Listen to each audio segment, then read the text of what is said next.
¿Hola? ¿Hola? Ah, parece que hay alguien. Hola, soy Kementari, la reina de la tierra. Algunos me conoceréis por Yavanna. Esto que tengo en mis manos, por lo que podéis verme, es una palantir. La palantir es una piedra vidente. Hace muchos años se perdió toda la tecnología y hoy en día se ha podido recuperar, pues gracias a que hemos avanzado mucho. Os voy a contar un secreto. Esta es mi torre Toleresea y yo tengo la piedra maestra. ¿Qué es una piedra maestra? Pues es una piedra que puede observar a todas las demás en secreto. Pero para eso es necesario que estéis muy concentrados y que estemos en silencio para que no haya interferencias. Vamos a ver qué nos encontramos. Hay personas que tienen algunas piedras. Vamos a ver qué vemos. ¡Oh! Acercaos, acercaos. Es Oyolose. Nació a la sombra del Taniquetil y por él tiene la piel blanca. Es una dama joven y bella y creo que nos va a mostrar la guerra de la última alianza. Acercaos.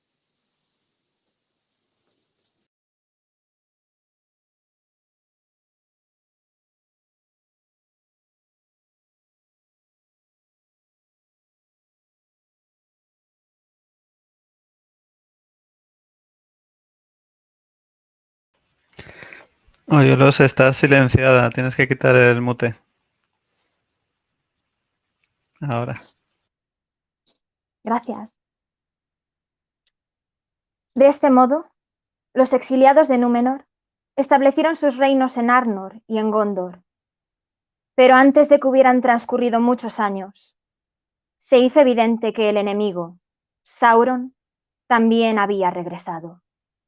Había venido en secreto, como se dijo, a su viejo reino de Mordor, más allá de Efelduaz, las montañas de la sombra, y ese país limitaba con Gondor al este. Allí, sobre el valle de Gorgoroth, levantó su fortaleza, vasta y resistente, Barad-dûr, la Torre Oscura. Y había una montaña llameante en esa tierra que los elfos llamaban Orodruin. En verdad, por esa razón Sauron había instalado allí su morada desde hacía mucho tiempo, porque el fuego que emanaba allí desde el corazón de la tierra lo utilizaba para brujerías y forjas. Y en medio de la tierra de Mordor había hecho el anillo regente. Allí meditó en la oscuridad hasta que se hubo dado a sí mismo una forma nueva. Ya que había perdido para siempre el hermoso semblante cuando fuera arrojado al abismo en el hundimiento de Númenor. Tomó otra vez el gran anillo y se hizo más poderoso. Y poco sabía, aún entre los grandes, de los elfos y de los hombres, que pudieran soportar la mirada de Sauron. Ahora bien, Sauron preparaba la guerra contra los Eldar y los hombres de Oesternesse, y los fuegos de la montaña despertaron otra vez. Fue así que al ver el humo de Orodruin y entender que Sauron había regresado, los númenoreanos le pusieron a la montaña un nuevo nombre: Amon Amarth, el monte del destino. Y Sauron reunió una gran fuerza de servidores venidos del este y del sur, y entre ellos no pocos eran de la raza de Númenor, porque en los días de la estadía de Sauron en esa tierra, el corazón de casi todo ese pueblo se volcó a la oscuridad. Así ocurría que muchos de los que navegaron al este en ese tiempo y levantaron fortalezas y viviendas en las costas estaban ya sometidos a la voluntad de Sauron y lo servían de buen grado en la Tierra Media. Pero a causa del poder de Gil-galad, estos renegados, señores a la vez poderosos y malignos, moraron casi todos lejos al sur. No sabía, sin embargo, Herumor y Fuinor, que crecieron en poder entre los Haradrim, un pueblo grande y cruel, y que habitó en las amplias tierras al sur de Mordor, más allá de las desembocaduras del Anduin. Por tanto, cuando Sauron vio la oportunidad, avanzó con una gran fuerza contra el nuevo reino de Gondor y tomó Minas Ithil y destruyó el árbol blanco de Isildur que allí crecía. Pero Isildur escapó y llevando consigo un vástago del árbol, fue por barco río abajo con su esposa y sus hijos y navegaron desde las desembocaduras del Anduin en busca de Elendil. Entretanto, Anarion resistió en Osgiliath contra el enemigo y lo rechazó hacia las montañas. Pero Sauron volvió a reunir sus fuerzas y Anarion supo que, a menos que le llegara ayuda, el reino no podría resistir mucho tiempo.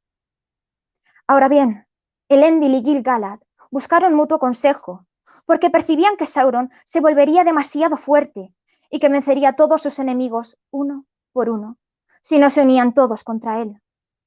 De este modo, se hizo la liga que se llamó la Última Alianza, y marcharon hacia el este de la Tierra Media, reuniendo una gran hueste de elfos y de hombres, e hicieron un alto por un tiempo en Imladris.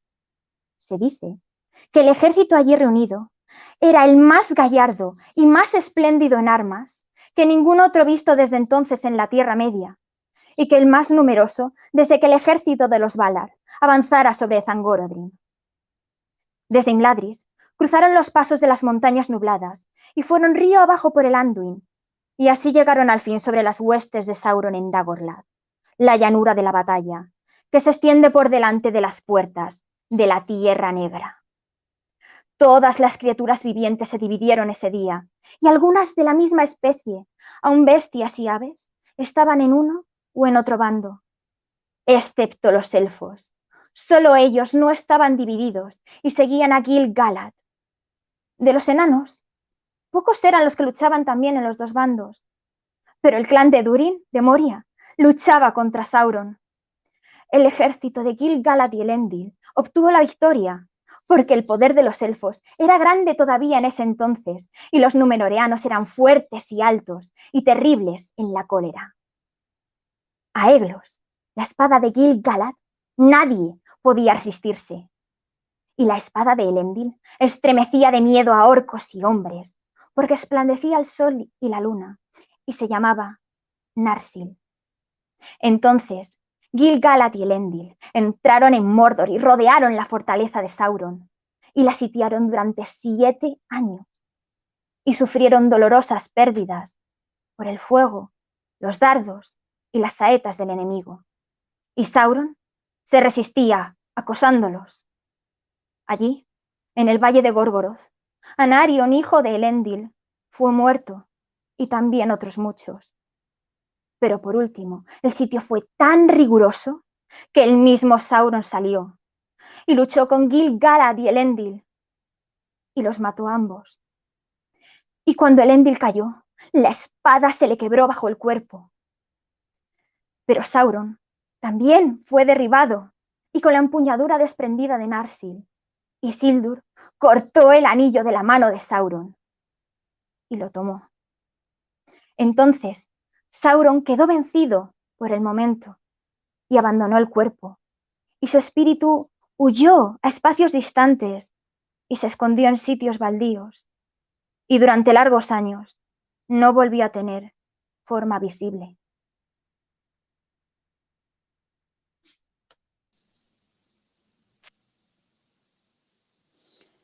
¿Sabéis que Elendil fue uno de los primeros poseedores de un Palantir? Pero si alguien sabe realmente sobre los Palantir, son los Dúnedain.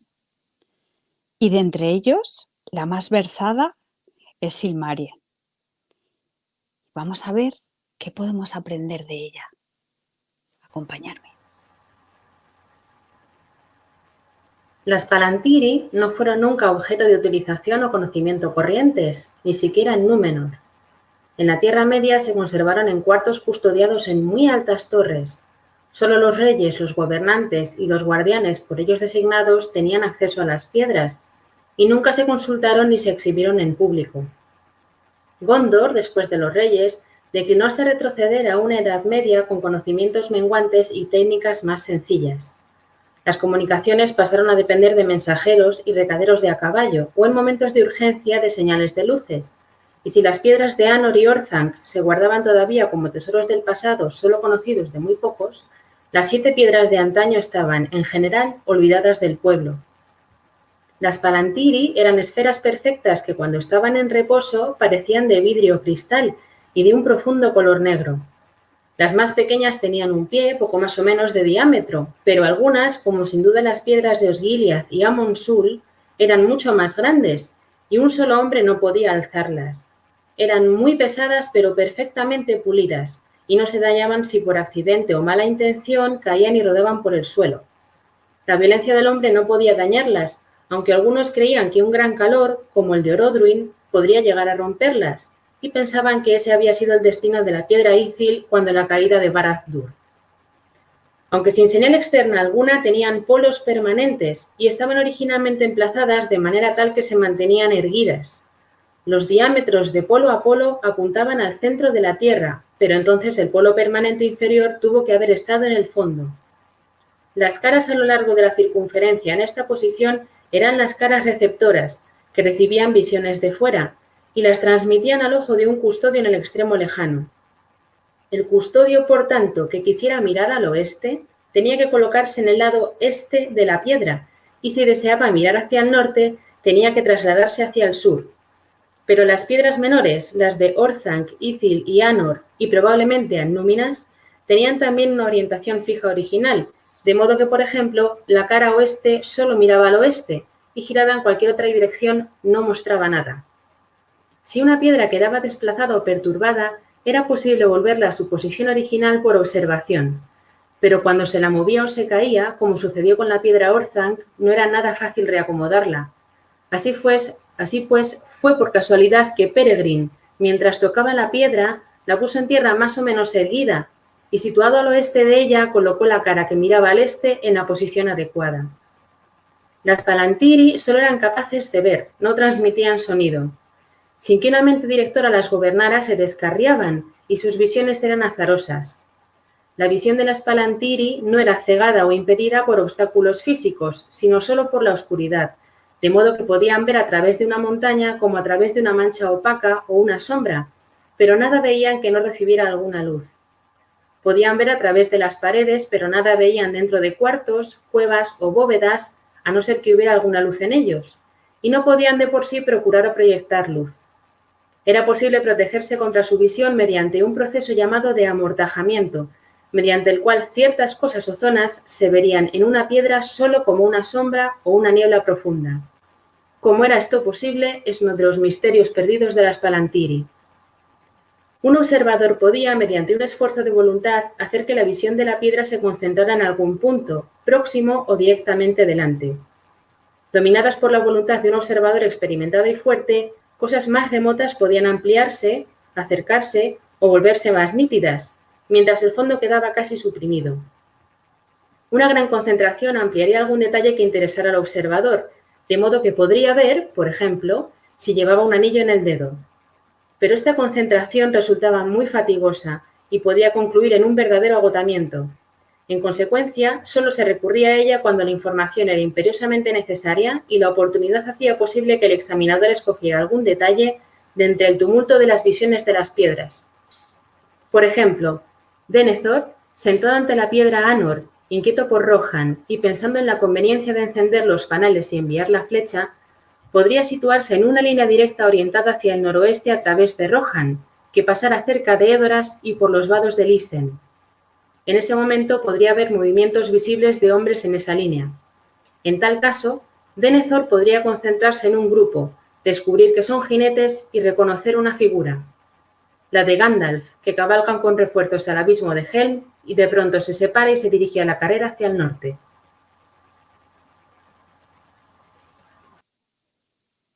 Oh, pues ha sido una clase magistral. Pero hay una cosa que ella no sabe y que vosotros tampoco. Fueron muchas las piedras que fueron recuperadas por Ulmo, que las rescató de las profundidades del mar. Algunas de ellas tienen unos atributos un poco especiales y vamos a usar ahora, porque algunas de ellas nos muestran el futuro. Y en este caso, vamos a ver a un profesor que va a leer en el futuro. Bueno, a lo mejor esto son solo cosas de Valier y de Valar. Nosotros nos entendemos. El profesor es Fin de Gil y nos va a mostrar el prólogo del Señor de los Anillos. Alrededor de esta época, la leyenda comenzó a ser historia entre los hobbits, al iniciarse el cómputo de los años. Pues fue en el año 1601 de la Tercera Edad, cuando los hermanos albos Marcho y Blanco salieron de Bree, y luego de haber obtenido permiso del gran rey de Fornost, cruzaron el Baranduin, el río Pardo, con un gran séquito de hobbits. Pasaron por el puente de los Arbotantes, que había sido construido durante el apogeo del Reino del Norte, y tomaron posesión de la tierra que se extendía más allá, donde se establecieron entre el río y las quebradas lejanas. Todo lo que se les pidió fue que mantuviesen en buen estado el puente grande y los demás puentes y caminos, que ayudaran a los mensajeros y que reconocieran la majestad del rey. Así comenzó la cronología de la comarca, pues el año del cruce del Brandivino, como los hobbits rebautizaron el Baranduin, se transformó en el año 1 de la comarca y todas las fechas posteriores se calcularon a partir de entonces. Los hobbits occidentales se enamoraron enseguida de la nueva tierra, se quedaron allí y muy pronto desaparecieron de la historia de los hombres y de los elfos. Aunque aún había allí un rey del que eran súbditos formales, en realidad estaban gobernados por jefes propios y nunca intervenían en los hechos del mundo exterior. En la última batalla de Fornost con el señor mago de Angmar, enviaron algunos arqueros en ayuda del rey, o por lo menos así lo afirmaron, si bien esto no aparece en ningún relato de los hombres. En esa guerra, el Reino del Norte llegó a su fin. Y entonces los hobbits se apropiaron de la tierra y eligieron de entre todos los jefes a un Thain, que asumió la autoridad del rey desaparecido. Desde entonces, por unos 1000 años, vivieron en una paz ininterrumpida. La tierra era rica y generosa, y aunque había estado desierta durante mucho tiempo, en otras épocas había sido bien cultivada, y allí el rey tuvo granjas, maizales, viñedos y bosques. Desde las fronteras del oeste, al pie de las colinas de la Torre, hasta el puente del Brandivino había unas 40 leguas, y casi 50 desde los páramos del norte a los pantanos del sur. Los hobbits denominaron a estas tierras la comarca. La región estaba bajo la autoridad del Thain, era un distrito de trabajos bien organizados. Y allí, en ese placentero rincón del mundo, llevaron una vida ordenada y dieron cada vez menos importancia al mundo exterior, donde se movían unas cosas oscuras, hasta llegar a pensar que la paz y la abundancia eran la norma en la Tierra Media y el derecho de todo pueblo sensato. Olvidaron o ignoraron lo poco que habían sabido de los guardianes y de los trabajos de quienes hicieron posible la larga paz de la comarca. De hecho, estaban protegidos, pero no lo recordaban. En ningún momento los hobbits fueron amantes de la guerra y jamás lucharon entre sí. Si bien en tiempos remotos se vieron obligados a luchar para subsistir en un mundo difícil, en la época de Bilbo aquello era historia antigua. La última batalla antes del comienzo de este relato, y por cierto, la única que se libró dentro de los límites de la comarca, ocurrió en una época inmemorial. Fue la batalla de los Campos Verdes, en el año 1147, cómputo de la comarca, en la que Bandó Brastuk desbarató una invasión de orcas. Hasta el mismo clima se hizo más apacible. Y los lobos, que en otros tiempos habían llegado desde el norte devorándolo todo durante los rudos inviernos blancos, eran ahora cuentos de viejas. Aunque había algún pequeño arsenal en la comarca, las armas se usaban generalmente como trofeos. Se las colgaban sobre las chimeneas o en las paredes, o se las coleccionaba en el Museo de Cabala Grande, conocido como el hogar de los Mazoms. Los hobbits llamaban Mazom a todo aquello que no tenía uso inmediato y que tampoco se decidían a desechar. En las moradas de los hobbits había a menudo grandes cantidades de Mazoms, y muchos de los regalos que pasaban de mano en mano eran de esa índole. No obstante, el ocio y la paz no habían alterado el raro vigor de esta gente. Llegado el momento, era difícil intimidarlos o matarlos. Y esa afición incansable que mostraban por las cosas buenas tenía quizás una razón. Podían renunciar del todo a ellas cuando era necesario, y lograban sobrevivir así a los rigores de la adversidad, de los enemigos o del clima, asombrando a aquellos que no los conocían y que no veían más allá de aquellas barrigas y aquellas caras regordetas. Aunque se resistían a pelear y no mataban por deporte a ninguna criatura viviente, eran valientes cuando se los acosaba y hasta podían manejar las armas si se presentaba el caso. Tiraban bien con el arco, pues eran de mirada certera y buena puntería. Y si un hobbit recogía una piedra, lo mejor era ponerse a resguardo inmediatamente, como bien lo sabían todas las bestias merodeadoras.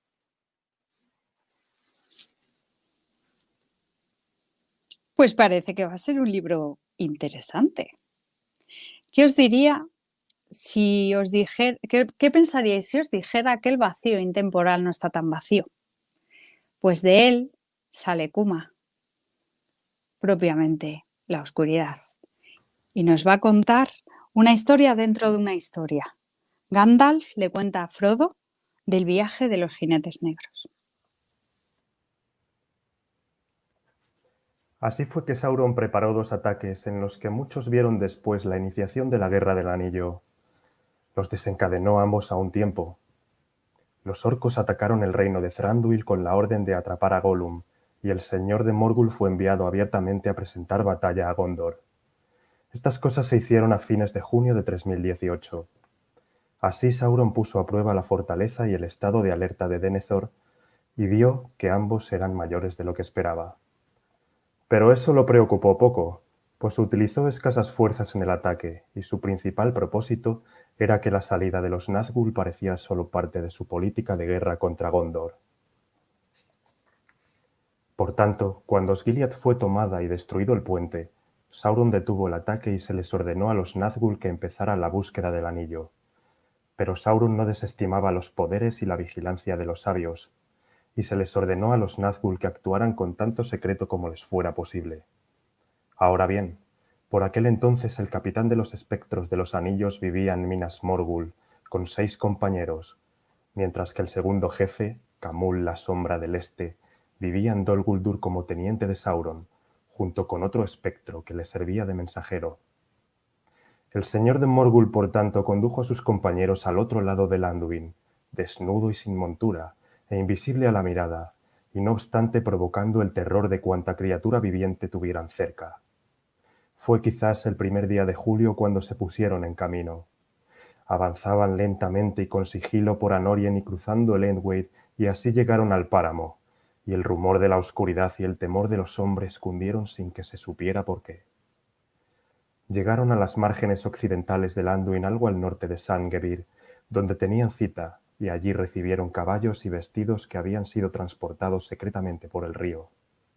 Esto sucedió, se cree, el 17 de julio. Luego se dirigieron al norte en busca de la comarca, la tierra de los medianos. El 22 de julio, poco más o menos, se encontraron con sus compañeros, los Nazgûl del Dol Guldur, en el campo de Celebrant. Allí se enteraron de que Gollum había eludido a la vez a los orcos que lo habían capturado de nuevo y a los elfos que los perseguían, y que había desaparecido. Les dijo también Camul que no se habían descubierto moradas de los medianos en los valles del Anduin, y que las aldeas de los fuertes junto al Gladio hacía ya mucho que habían sido abandonadas. Pero el señor de Morgul, por falta de un mejor designio, decidió seguir la búsqueda por el norte con la esperanza de que quizás se toparan con Gollum y encontraran la comarca. Que ésta no estaba lejos de la odiada tierra de Lórien no le parecía improbable, si no se encontraba realmente dentro de los cercados de Galadriel. Pero no estaba dispuesto a desafiar el poder del Anillo Blanco ni a entrar en Lórien todavía. Pasando por tanto entre Lórien y las montañas, los 9 siguieron cabalgando hacia el norte, y el terror los precedía y quedaba detrás de ellos, pero no encontraron lo que buscaban ni se enteraron de nada de que les sirviera. Por fin retornaron, pero el verano estaba muy avanzado y la cólera y el miedo de Sauron aumentaban.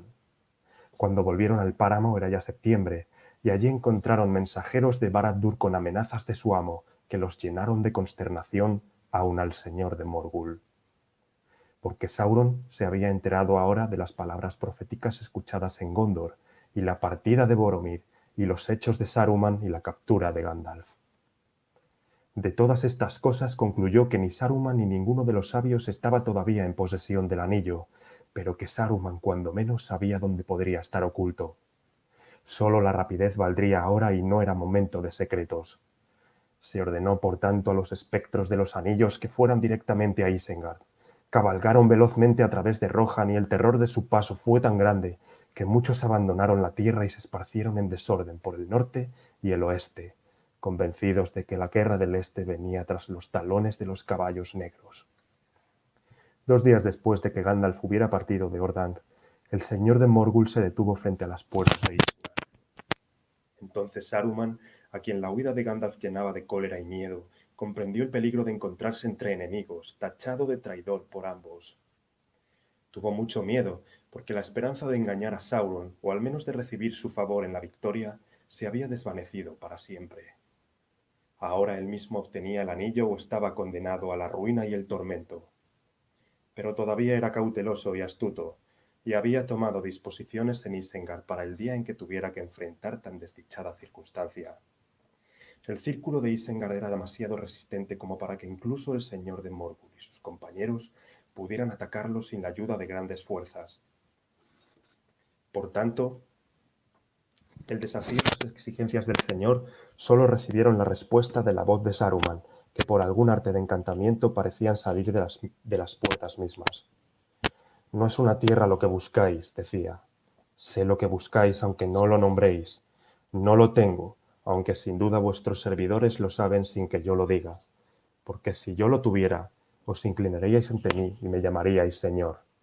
Y si yo supiera dónde está eso escondido, no me encontraría aquí, sino que hace ya mucho habría ido a buscarlo. Solo hay uno, adivino, que tenga ese conocimiento. Mithrandir, enemigo de Sauron, y como hace solo 2 días que abandonó Isengard, buscadlo en las cercanías. Tal era todavía el poder de la voz de Saruman que ni siquiera el señor de los Nazgûl puso en duda lo que decía, aunque fuera falso o disimulara la plena verdad. Sin más demora, se alejó cabalgando y buscó a Gandalf por las tierras de Rohan.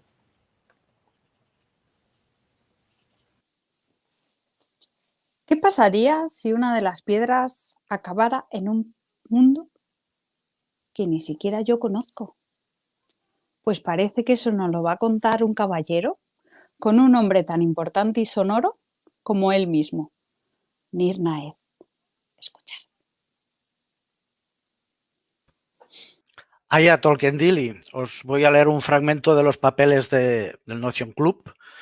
Tengo que confesar que no lo había leído hasta hace muy poco, sabía de qué iba, pero no lo había leído y tiene aspectos interesantes, tiene curiosidades y bueno, espero animar la curiosidad de alguno para que lo pueda leer.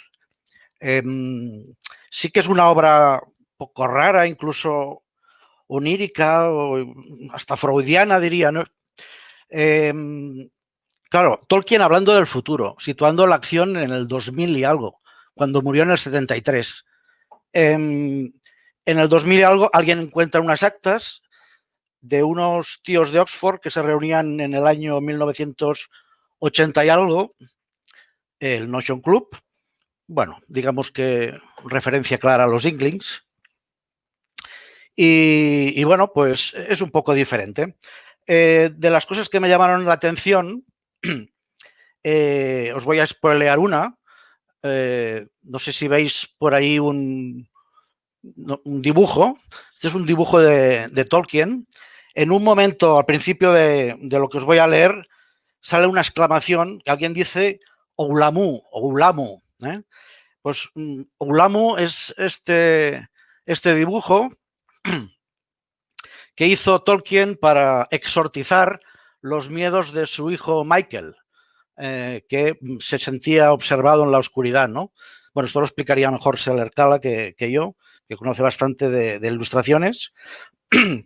Bueno, pues alguien podría relacionarlo con Tom Bombadil, un muñeco en la vida real de Tolkien, también de Michael, o lo podría relacionar también con un juguete de Michael, otra vez Michael, de un perrito que acabó llamándose Roverando. Entonces, bueno, tenemos aquí a Michael como el hijo underrated, ¿no? A la sombra del gran Christopher. Bueno, sin más, voy a por ello. La conversación se detuvo y se hizo el silencio. Ramer y Guilford cruzaron la mirada. Dolbear abrió los ojos sin decir nada y sin mover la cabeza. ¿Cigur? Preguntó Jeremy, mirando a Lowham. ¿Cigur? ¿Quién es ese? Ni idea, dijo Lowham. ¿Es un nuevo juego, Jerry? ¡Oulamu! ¿Quién es? Se acercó a la ventana y le abrió de golpe. La noche primaveral era todavía tranquila y brillante, más cálida de lo habitual para la época del año. Lowham se asomó y nosotros nos volvimos y miramos su espalda. La gran ventana daba al oeste y las dos torres de All Souls se alzaban como cuernos sombríos recortados contra las estrellas. De pronto Lowham habló, con una voz cambiada, clara y ominosa, en una lengua desconocida, y luego, volviéndose violentamente hacia nosotros, gritó: «¡Contemplad las águilas de los señores del oeste! ¡Avanzan sobre Númenor!». Todos nos sobresaltamos. Varios de nosotros fuimos hacia la ventana y detrás de Lowham miramos afuera. Una gran nube que avanzaba lentamente desde el oeste devoraba las estrellas. Al aproximarse, abría dos vastas alas extendidas hacia el norte y el sur. Y aquí me tenéis que perdonar que abra paréntesis. ¿Os suena de algo esto? Habría dos vastas alas negras. Una gran nube habría dos vastas alas negras. Oye, pero si las nubes no tienen alas, aunque lo diga Tolkien, es que os tomáis las cosas con demasiada literalidad. Entonces cierro discusión y cierro paréntesis también. Al aproximarse, habría dos vastas alas negras, extendidas hacia el norte y el sur. De pronto Lowham se alejó, cerró la ventana de golpe y corrió las cortinas. Se dejó caer en una silla y cerró los ojos. Volvimos a nuestros asientos y durante un rato guardamos silencio, bastante incómodos. Ramer habló al fin. «¿Númenor? ¿Númenor?», dijo con calma. «¿De dónde has sacado ese nombre, Arundel Lowham?». «Oh, no lo sé», respondió Lowham, abriendo los ojos y mirando alrededor con expresión algo aturdida. «Me viene de vez en cuando. Está en el borde de las cosas, ya sabes. Elude el entendimiento.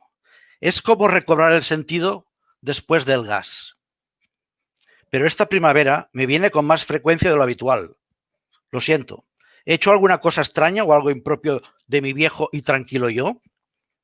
Dadme algo de beber». «Lo pregunto», dijo Ramer, «porque Númenor es el nombre que le doy a la Atlántida». «Esto sí que es raro», empezó Jeremy. «Ah», dijo Lowham, «sospechaba que podía ser posible. Te pregunté cómo la llamabas aquella noche del último trimestre, pero no me respondiste».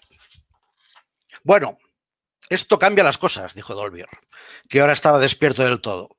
«Si Harry Lowham se sumerge a donde van los sueños y encuentra el mismo pez que Ramer, tendremos que mirar en el estanque». «Sí», dijo Jeremy, «porque no son solo Ramer y Harry. Yo también lo hice. Supe que había oído ese nombre antes, en cuando lo pronunció Harry, pero no puedo recordar dónde o en qué momento. Ahora me está molestando como espina clavada en el pie hasta que lo averigüe». «Qué raro», dijo Dolbear. «¿Qué proponéis que hagamos?», dijo Ramer. «Seguir tu consejo», dijo Jeremy. «Aceptar tu ayuda si estás dispuesto a darla.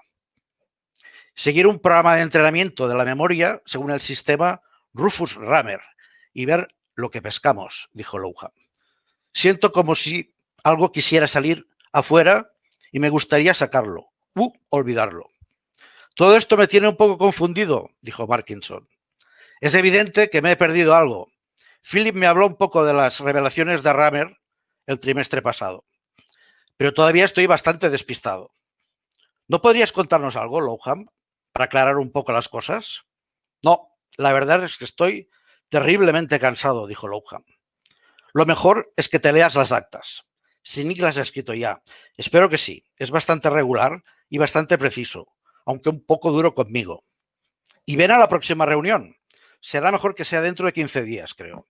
Podéis utilizar mi habitación, si creéis que cabéis todos. Ya veremos lo que hemos conseguido para entonces. De momento, no tengo mucho más que decir».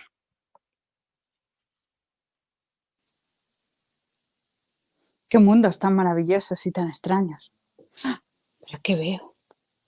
Los Sent, mis hijos, mis pastores de árboles. Sí que es cierto que nunca tuvieron una Palantir, pero hay alguien que estuvo muy próximo a ellos y que sí la tuvo. Merry, ¿os acordáis de él? Bien, pues Merry le contó sus historias a una de sus descendientes, Angélica Tuck. ¿Queréis ver con qué sueña? Acompañadme.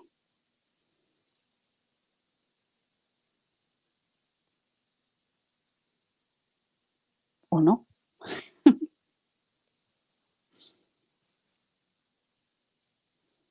Bueno, está claro que a veces las conexiones fallan, pero bueno, a veces lo que pasa es que no oriento bien. Bueno, ¿sabéis que las Palantir a veces se tienen que mover para poder encontrar la posición adecuada? Bien, pues parece que no podemos encontrarlo. Sin embargo, puedo ver a mis hijos.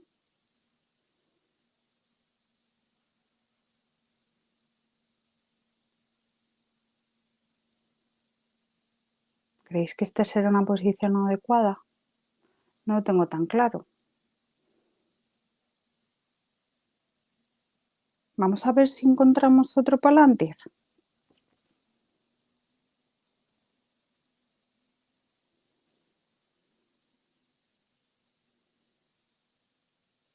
Hola.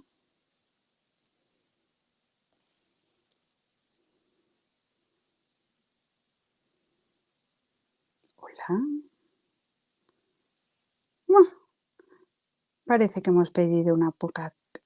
Es que estos TUC, de verdad, nunca están cuando se les necesita. Bueno, pues os voy a contar un par de cosas de las Palantir, ¿de acuerdo? Las Palantir no fueron 7. Esas fueron las Palantir al principio, pero Palantir había muchas. Estaban repartidos por toda la Tierra Media. Sí que es cierto que no todo el mundo podía utilizarlas. Tenían que tener una autorización especial, o ser herederos, o ser reyes, o ser senescales, pero nosotros siempre hemos podido utilizarlas, porque nosotros al fin y al cabo somos balas.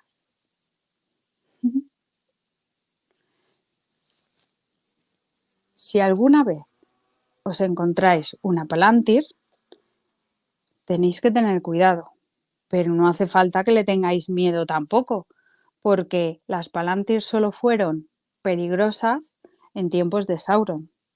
Y, por suerte, ahora Sauron ya no está con nosotros. Así que, si algún día os encontréis con una Palantir, tranquilos, que podéis mirarla, pero con mucho cuidadito y siempre con muchísima atención. ¿Qué más os puedo contar sobre las Palantir? Que eran irrompibles y que un hombre no podía romperlas. Para eso se necesitaba el fuego del Orodruin. Tampoco es que sepa yo mucho de estas cosas, pero seguro que hay alguien que sabe más que yo. Tal vez podamos encontrar a otra Tuck por aquí.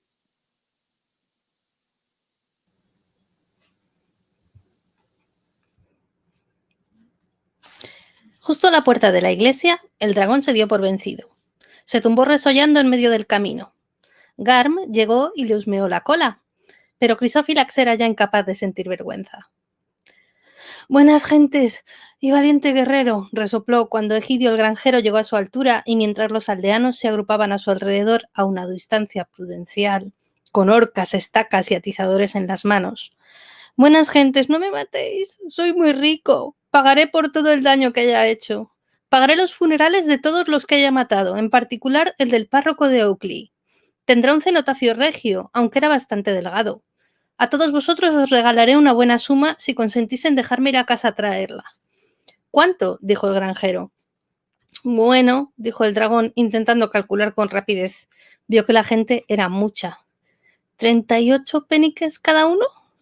«Tonterías», dijo Egidio. «Una porquería», dijo la gente. «Carroña», dijo el perro.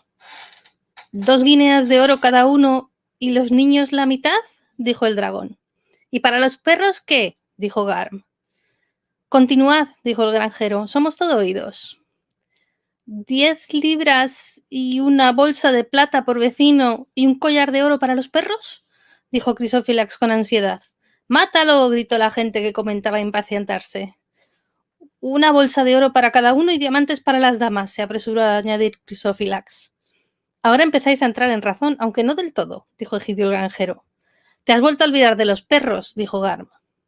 ¿Bolsas de qué tamaño? Dijeron los hombres. ¿Cuántos diamantes? Preguntaron sus mujeres.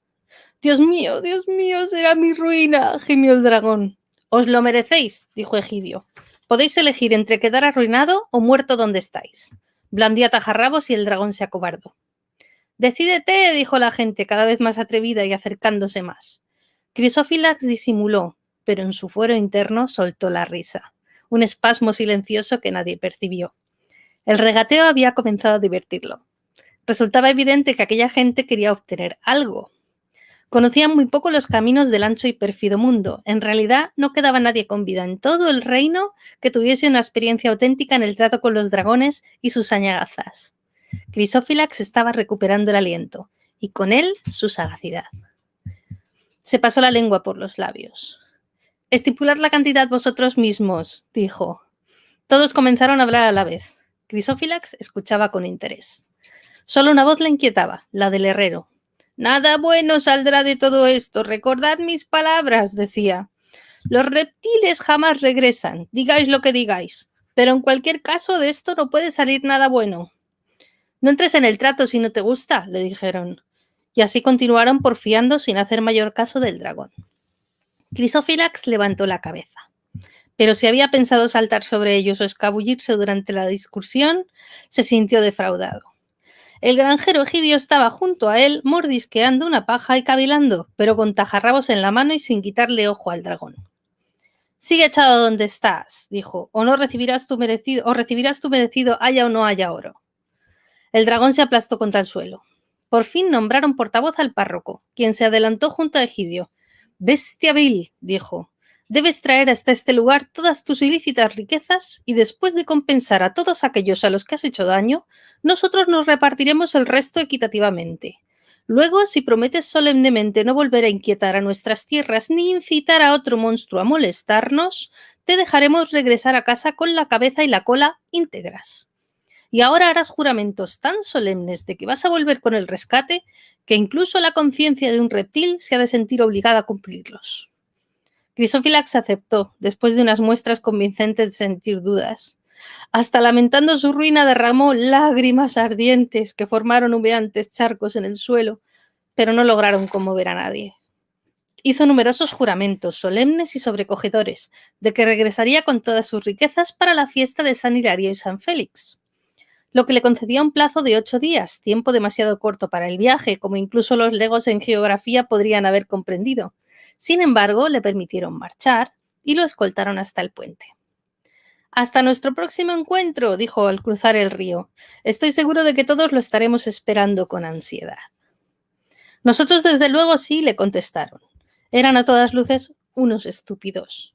Porque aunque los compromisos que había contraído deberían haber lastrado su conciencia de remordimientos y de un gran temor a la desventura, él, carecía en absoluto de conciencia. Y si falta tan lamentable en un ser de imperial linaje quedaba fuera de la comprensión de las mentes sencillas, al menos el párroco con toda su erudición debería haberla presumido. Quizá lo hizo, era hombre de letras y podía, qué duda cabe, ver en el futuro con mayor profundidad que los demás. El herrero movió la cabeza mientras regresaba a su herrería. «Nombres de mal agüero», dijo, «Hilario y Félix, no me gusta cómo suenan».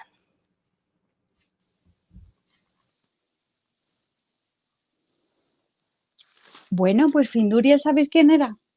Finduriel era la más erudita de los hobbits y lo que estaba haciendo era contarles ese cuento a los hobbitos, el granjero de Ham. Siempre gusta escuchar una buena historia. Ahora tenemos a un rey que realmente tenía derecho a utilizar una de las piedras Palantir. Un caballero, bueno, yo creo que es mejor que lo veáis vosotros. Veo a Sauron, veo guerra, veo muerte, veo a Tarkil.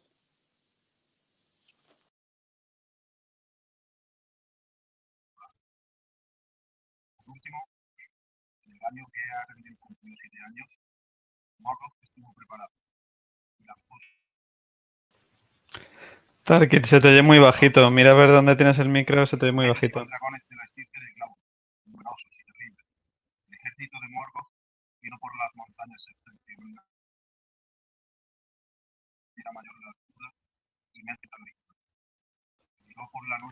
Tarkil, no se te escucha, ¿eh? Mira a ver cómo tienes el micro porque no se te escucha. Igual lo tienes muy lejos.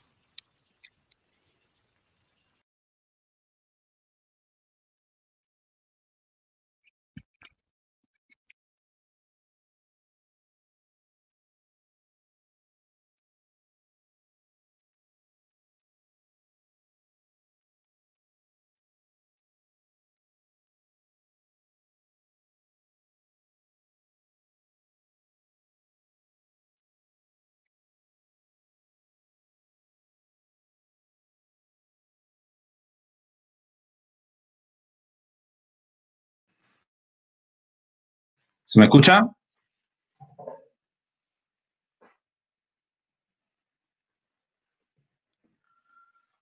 ¿Se me escucha ahora? Sí, ahora sí, Ok. perfecto, gracias. Empiezo. Por último, en el año que Arendil cumplió 7 años, Morgoth estuvo preparado y lanzó sobre Gondolin a balrogs y orcos y lobos, y con ellos iban dragones de la estirpe de Glaurung. El ejército de Morgoth vino por las montañas septentrionales, donde era mayor la altura y menos atenta a la vigilancia, y llegó por la noche en tiempo festivo, cuando todo el pueblo de Muros esperando el amanecer, para cantar cuando el sol se elevara en el cielo, porque al día siguiente era la gran fiesta que ellos llamaban las puertas del verano. Pero la luz roja continuó las del este, y nada detuvo a los enemigos hasta que estuvieron bajo los muros mismos de Gondolin, y ya no hubo modo de impedir el sitio de la ciudad. De todos los hechos de valor desesperado que harán de las casas nobles y sus guerreros, y no fue Tuor el menos valiente, mucho se cuenta la caída de Gondolin. La lucha de Excelion de la Fuente con Gothmog, señor de los Balrogs, misma plaza del rey, en la que se dieron muerte el uno al otro, y la defensa de la torre de Turgon, hasta que fue derribada. Y grandes fueron la caída y ruina de la torre.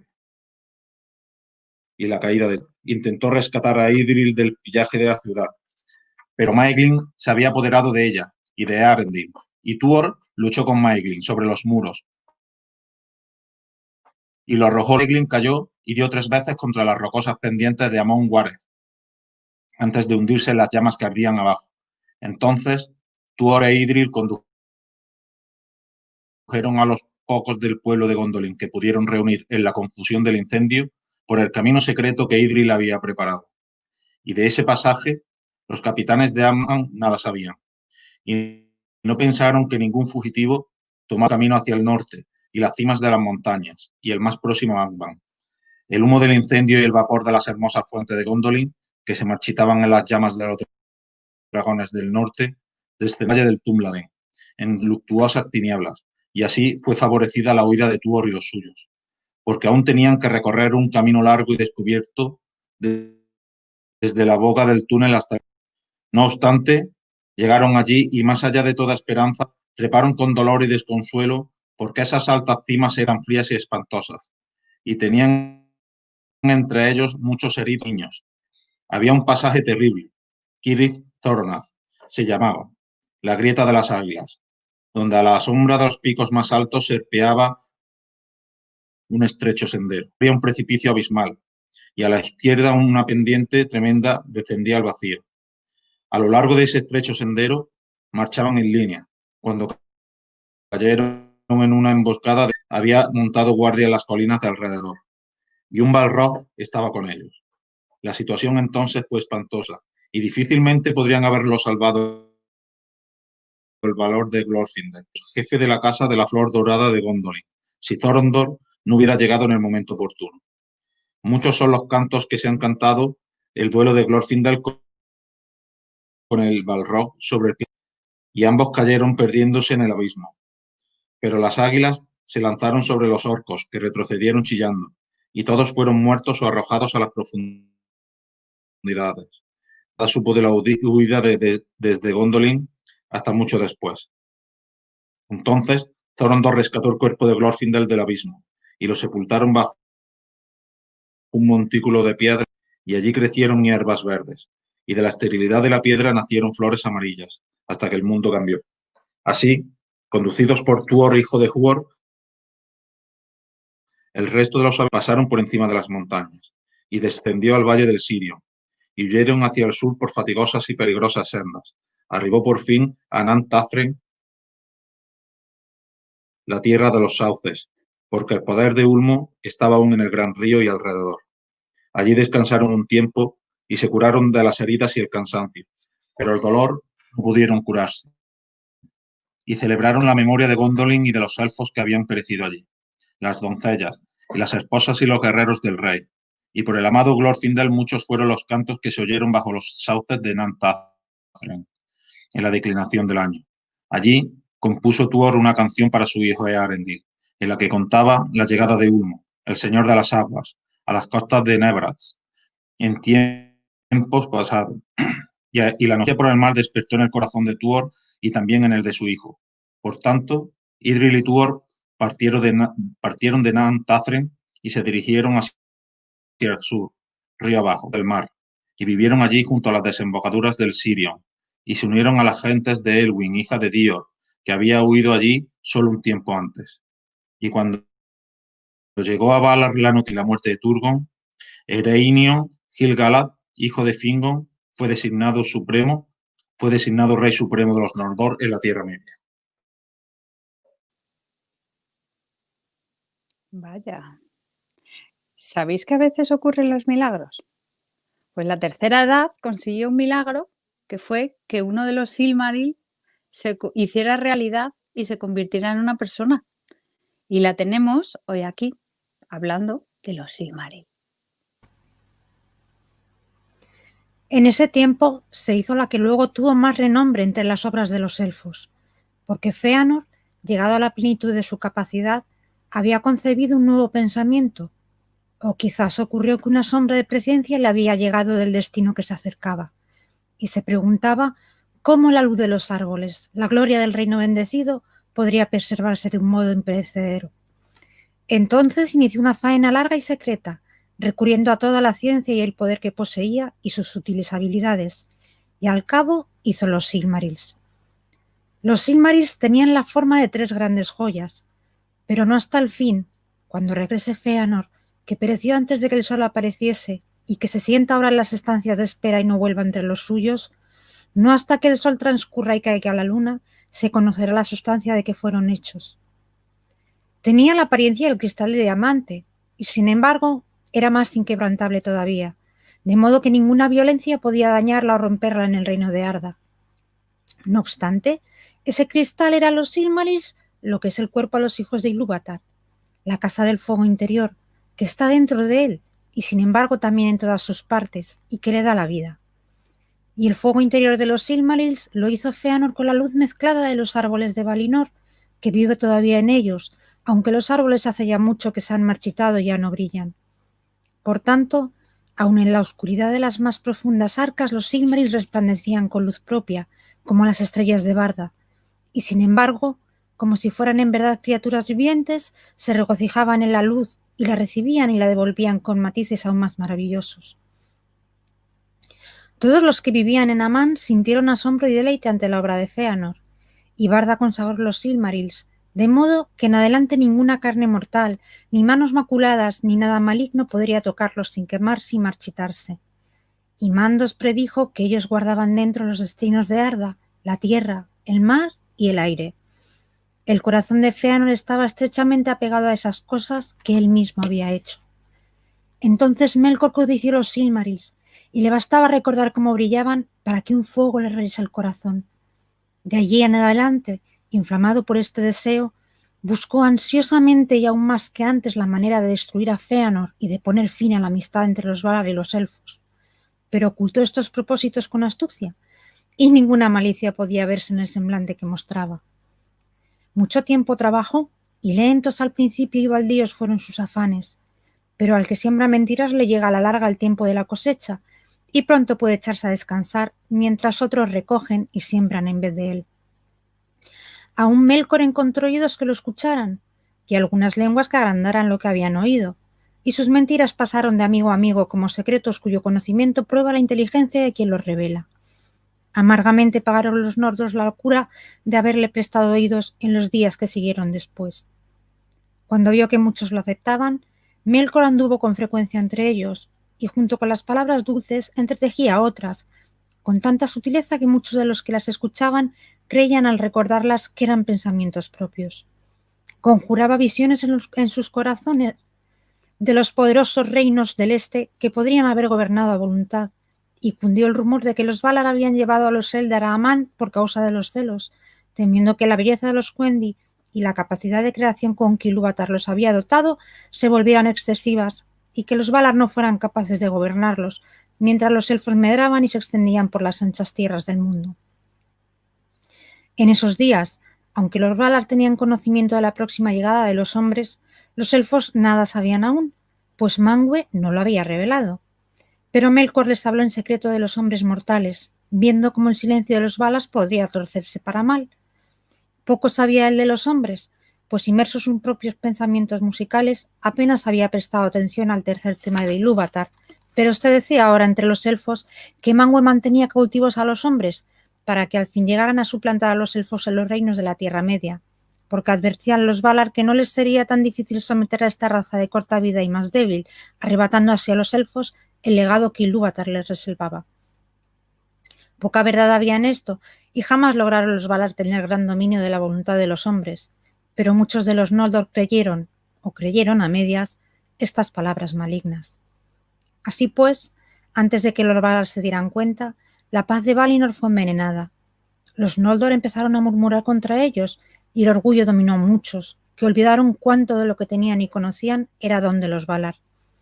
Fiera ardía la nueva llama del deseo de libertad y de anchos reinos en el corazón ansioso de Fëanor, y Melkor se reía en secreto, porque ese blanco habían tenido sus mentiras por destino.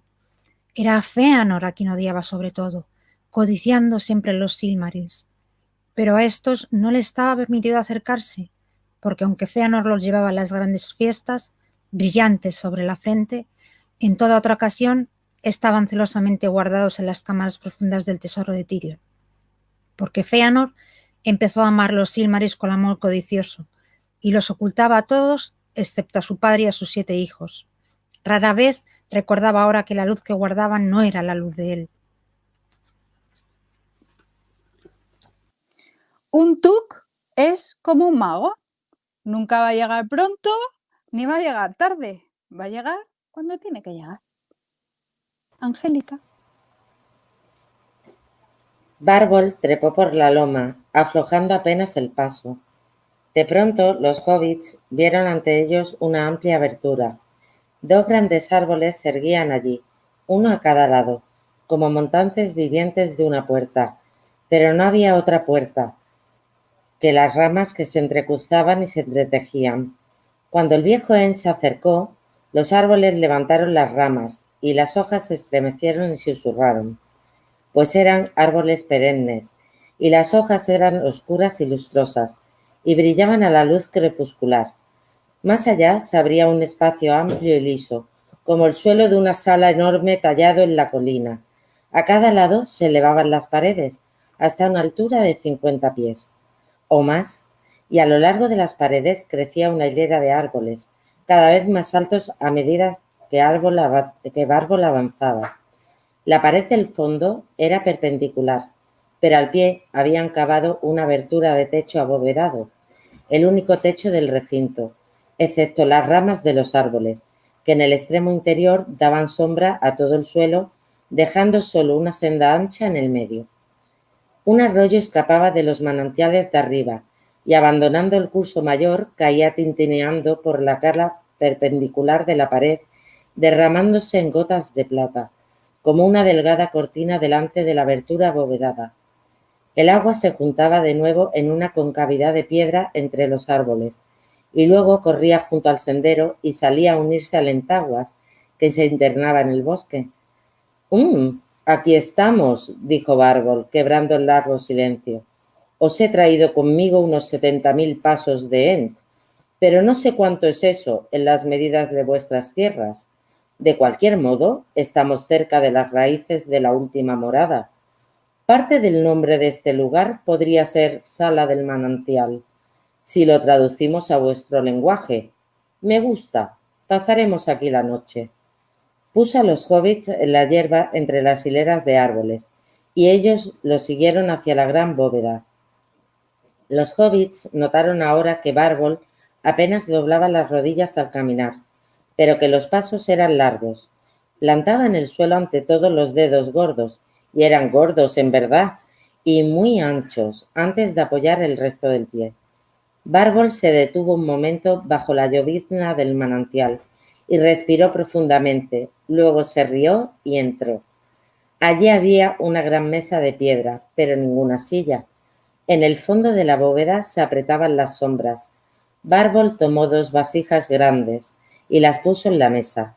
Parecían estar llenas de agua, pero Bárbol mantuvo las manos sobre ellas e inmediatamente se pusieron a brillar, una con una luz dorada y la otra con una hermosa luz verde, y la unión de las 2 luces iluminó la bóveda, como si el sol del verano resplandeciera a través de un techo de hojas jóvenes.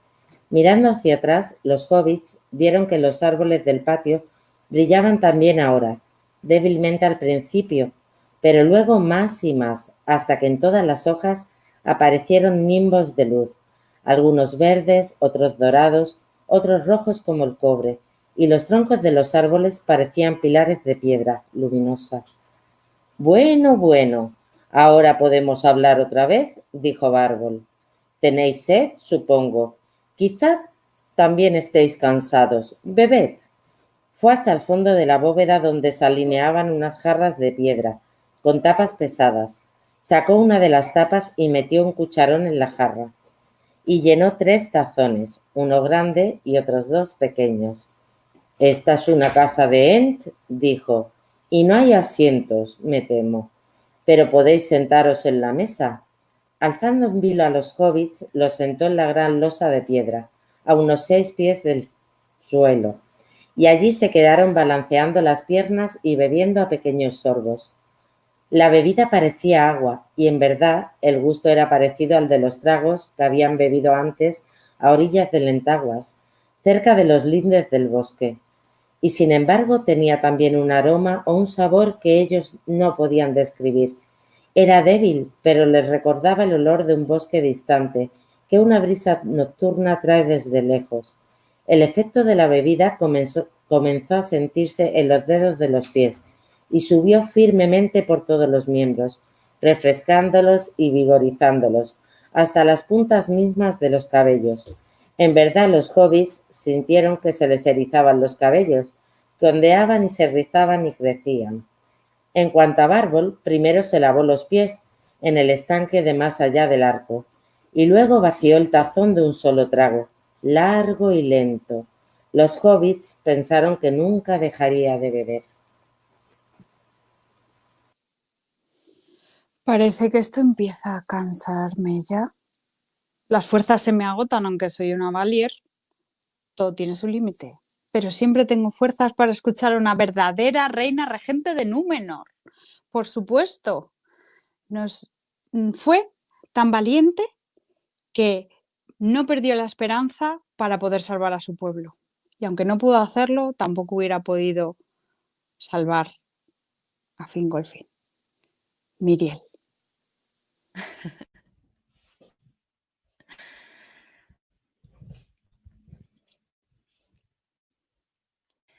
Llegó entonces a Hithlum la nueva de la caída de Dorthonion y la derrota de los hijos de Finarfin y el exilio de los hijos de Fëanor, expulsados de sus tierras. Entonces vio Fingolfin lo que era para él la ruina total de los Noldor y la derrota de sus casas más allá de toda recuperación. Y lleno de desesperación y de furia, montó a Rokalor, su gran caballo, y cabalgó solo sin que nadie pudiera impedírselo. Atravesó Dor-Nufaughlid como un viento entre el polvo, y aquellos que alcanzaban a verlo pasar huían azorados, creyendo que había llegado el mismo Orome, porque corría dominado por una cólera enloquecida, y los ojos le brillaban como los ojos de los Valar. Así pues, llegó solo a las puertas de Angband, e hizo sonar su cuerno, y golpeó una vez más las puertas de bronce, y desafió a Morgoth en combate singular. Y Morgoth salió. Esa fue la última vez durante esas guerras que Morgoth cruzó las puertas de su fortaleza, y se dice que no aceptó el desafío de buen grado, porque aunque su poder era mayor que todas las cosas de este mundo, solo él entre los Valar conocía el miedo. Pero no podía negarse a aceptar el desafío delante de sus propios capitanes, pues la aguda música del cuerno de Fingolfin resonaba en las rocas, y su voz llegaba penetrante y clara hasta las profundidades de Angband. Y Fingolfin llamó a Morgoth ¡cobarde! ¡Y señor esclavos! Por lo tanto, Morgoth salió, subiendo lentamente desde el trono profundo, y el sonido de sus pisadas era como un trueno bajo tierra. Y salió vestido con una armadura negra, y se erguía ante el rey como una torre coronada de hierro, y el vasto escudo, negro y sin blasón, arrojaba una sombra de nubes tormentosas. Pero Fingolfin brillaba debajo como una estrella, porque la cota de malla era de hilos de plata entretejidos, y en el escudo azul llevaba cristales incrustados, y desenvainó la espada Ringil, que relució como el hielo. Entonces Morgoth esgrimió el martillo de los mundos subterráneos, llamado Grond, lo alzó bruscamente y lo hizo caer, como un rayo de tormenta. Pero Fingolfin saltó a un lado, y Grond abrió un gran boquete en la tierra, de donde salían humo y fuego. Muchas veces intentó Morgoth herirlo, y otras tantas Fingolfin esquivó los golpes, como relámpagos lanzados desde una nube oscura. Hirió a Morgoth con 7 heridas, y 7 veces lanzó Morgoth un grito de angustia, mientras los ejércitos de Angband caían de bruces consternados, y el eco de los gritos resonaba en las tierras septentrionales. Pero por fin, el rey se fatigó, y Morgoth lo abatió con el escudo. 3 veces cayó el rey de rodillas, y 3 veces se volvió a levantar con el escudo roto y el yelmo mellado. Pero la tierra estaba desgarrada en boquetes todo alrededor, y el rey tropezó y cayó de espaldas ante los pies de Morgoth. Y le puso Morgoth el pie izquierdo sobre el cuello, y el peso era como el de una montaña derrumbada. No obstante, en un último y desesperado intento, Fingolfin golpeó con Ringil y rebanó el pie, y la sangre manó negra y humeante, y llenó los boquetes abiertos por Grond. De este modo pereció Fingolfin, rey supremo de los Noldor, el más orgulloso y valiente de los reyes elfos de antaño. Los orcos no se jactaron de este duelo ante las puertas, tampoco los cantan los elfos, pues tienen una pena demasiado profunda. No obstante, la historia se recuerda todavía, porque Thorondor, rey de las águilas, llevó la nueva Gondolin y a Hithlum a lo lejos. Y Morgoth levantó el cuerpo del rey elfo y lo quebró, y se lo habría arrojado los lobos, pero Thorondor se precipitó desde su nido en las cumbres de Kirs Aegrim, se lanzó sobre Morgoth y le desfiguró la cara. La embestida de las alas de Thorondor era como el ruido de los vientos de Manwë, y aferró el cuerpo con sus garras poderosas, y elevándose de súbito por sobre los dardos de los orcos, se llevó al rey consigo y lo puso sobre la cima de una montaña que daba al norte sobre el valle escondido de Gondolin. Y Turgon construyó un alto túmulo de piedras sobre su padre. Ningún orco se aventuró a pasar por el monte de Fingolfin, ni se atrevió a acercarse a la tumba hasta que el destino de Gondolin se hubo cumplido y la traición apareció entre los suyos. Morgoth renqueó siempre de un pie desde ese día, y el dolor de las heridas no se le curó nunca, y en la cara llevaba la cicatriz que Thorondor le había hecho.